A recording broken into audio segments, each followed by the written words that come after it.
তৃষার veg কিচেনে তোমাদের সবাইকে স্বাগত।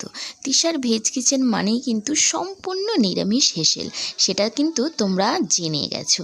আর এখন কিন্তু নিরামিষ দিনে আর কোনো চিন্তা নেই, কারণ তৃষার ভেজ কিচেন রয়েছে। আজকে কিন্তু শীতের দারুণ একটা রেসিপি আমি তোমাদেরকে দেখাবো। ছিম দিয়ে মুগ ডাল। মুগ ডাল কিন্তু আমরা অনেকেই খাই অনেক রকমভাবে। আজকে আমি তোমাদের ছিম দিয়ে মুগ ডাল রান্না করাটা দেখাবো। ভীষণ সুন্দর খেতে হয়, দারুণ টেস্টি হয়। দেখো, এখানে আমি মুগ ডালটা ভেজে নিয়েছি। শুকনো কড়াইতে আমি মুগ ডালটা ভালো করে ভেজে নিয়ে লাল লাল করে ভেজে নিয়েছি। এরপর আমি এটাকে সেদ্ধ করে নিয়েছি। দেখতেই পাচ্ছ, সেদ্ধটা কিন্তু আমি মানে একদম গলিয়ে সেদ্ধ করিনি, একটু দানা দানা রয়েছে মুগ ডালটা। আমি প্রেশার কুকারে সেদ্ধ করে নিয়েছি মুগ ডালটা। এরপর আমি দেখো এখানে ছিম নিয়েছি। ছিমগুলোকে আমি গোটা রেখেছি, দুদিকে শুধু মাথাগুলো কেটে ভালো করে কিন্তু আমি ছিমগুলোকে ধুয়ে নিয়েছি। এরপর দেখো আমি এখানে টমেটো নিয়েছি, একটা গোটা পাকা টমেটো নিয়েছি। পাকা টমেটো নিলেই ভালো হয়। এরপর আমি কাঁচা লঙ্কা নিয়েছি, কাঁচা লঙ্কার মাথাগুলো আমি একটু চিড়ে নিয়েছি, যে যেরকম ঝাল খাবে সেই অনুযায়ী। এবার আমি আদা নিয়েছি। দেখো, আদাটাকে কিন্তু আমি কুড়িয়ে নিয়েছি, মানে আমি গ্রেট করে নিয়েছি। এখানে কিন্তু আমি আদা পেস্ট দেব না। আর নিয়েছি আমি এখানে ধনেপাতা। ধনেপাতাও মোটামুটি এক আঁটি মতো নিয়েছি, ছোটো এক আঁটি নিয়েছি। এরপর আমি এখানে দেখো কড়াই বসিয়ে দিয়েছি। কড়াইটা গরম হয়ে গেছে, তেলটা আমি এখানে সর্ষের তেল ব্যবহার করছি। এরপর আমি এখানে দিয়ে দেবো দুটো শুকনো লঙ্কা। এরপর কিন্তু শুকনো লঙ্কাটা একটু ভাজা ভাজা হলেই আমি এখানে দিয়ে দেবো একটা তেজপাতা ফোড়ন। তেজপাতাটাও আমি দিয়ে দিলাম।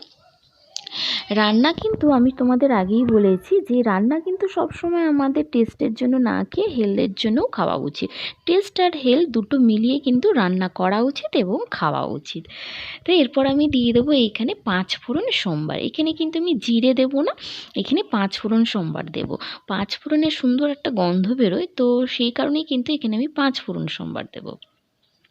আর যেহেতু শীতের দিনের রান্না, দেখবে শীতের দিনে রান্নার কিন্তু একটা আলাদা টেস্ট হয়, কারণ নতুন নতুন যে সবজি ওঠে না শীতের, সেইগুলো কিন্তু বেশ ভালো লাগে খেতে। আমি এবার গোটা ছিমগুলো দিয়ে দেবো। গোটা ছিমগুলো কিন্তু আমি হালকা হালকা করে এখানে ভেজে নেব। আর শীতকালে যেহেতু অনেক ধরনের সবজি ওঠে, তো আমাদের কিন্তু অবশ্যই কিন্তু শীতের সবজিগুলো খাওয়া উচিত, কারণ আমাদের প্রকৃতি কিন্তু আমাদের শরীর অনুযায়ী কিন্তু সিজনে সেই সব সবজিগুলো দেয়, তাই না? তো শীতকালে যেসব সবজি ওঠে সেইগুলো কিন্তু অবশ্যই খাওয়া উচিত। দেখো, এখানে কিন্তু আমি ছিমটা কিন্তু হালকা হালকা করে ভেজে নিলাম। এরপর আমি এখানে দিয়ে দেবো টমেটোগুলো। পাকা টমেটো যে রেখেছিলাম কেটে, সেই টমেটোগুলো কিন্তু আমি এখানে দিয়ে দিলাম। এরপর আমি একটু টমেটোটাকে একটু মিশিয়ে নেব ছিমের সাথে ভালো করে।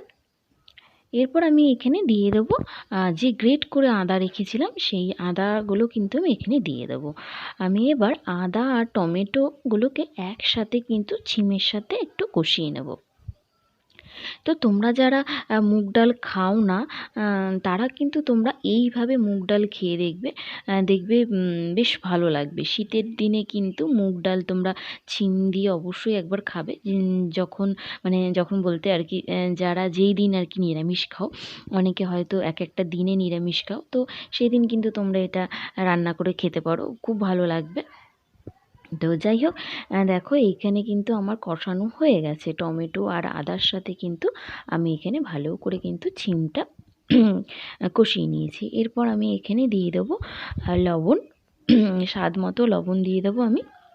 এরপর দেবো আমি হলুদের গুঁড়ো লবণ একসাথে দিয়ে নিলাম।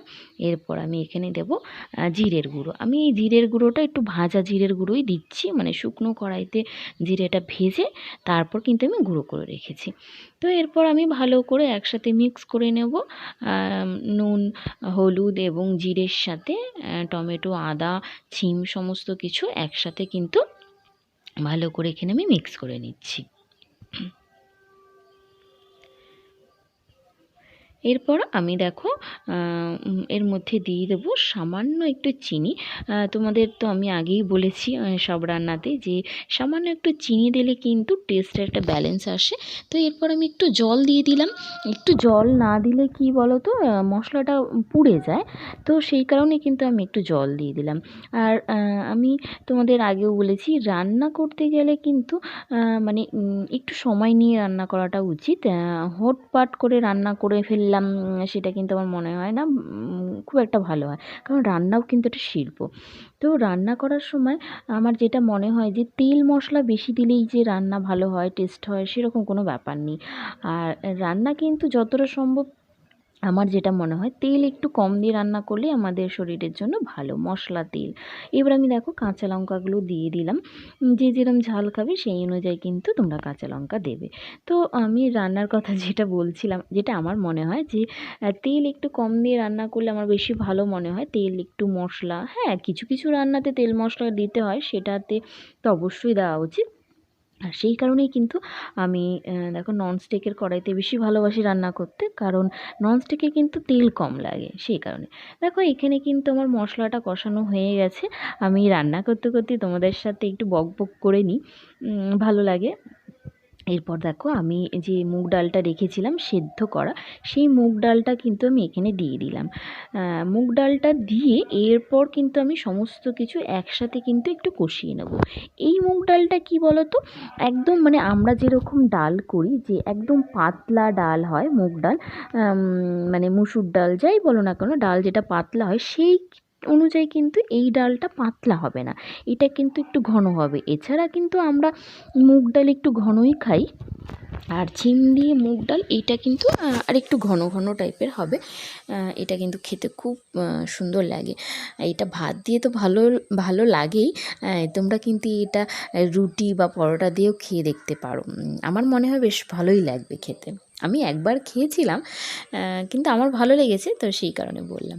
দেখো এখানে কিন্তু আমি সমস্ত কিছু কিন্তু একসাথে ভালো করে কিন্তু কষিয়ে নিয়েছি। এটা একটু কষিয়ে নিলাম, কারণ যেহেতু একটু ঘন ঘন হবে, এটা পাতলা হবে না, তাই আমি ডালটা দিয়ে সমস্ত কিছু কিন্তু একবারে একটু ভালো করে কিন্তু কষিয়ে নিলাম। এরপর আমি যেটা করব, এখানে কিন্তু আমি পরিমাণ মতো একটু জল দিয়ে নেব। ওই ডালের বাটিটাই দিয়েই আমি জল দিলাম, কারণ জল দিচ্ছি একটু ছিমটা যেহেতু আমার সেদ্ধ হবে। আমার তো যেহেতু কাঁচা ছিম একটু ভেজে নিয়েছিলাম, তো ছিমটা সেদ্ধ হওয়ার জন্য আমাকে একটু জল দিতেই হবে। জল দিয়ে আমি দেখো ভালো করে এটা মিক্স করে নেব। দেখো এখানে কিন্তু আমার মানে যেইটুকুনি জল মানে ডালের ঝোল লাগবে সেই অনুযায়ী কিন্তু হয়ে গেছে। আর আমার ছিমটাও কিন্তু সেদ্ধ হয়ে গেছে। আমি এখানে ধনেপাতাটাও দিয়ে দিলাম।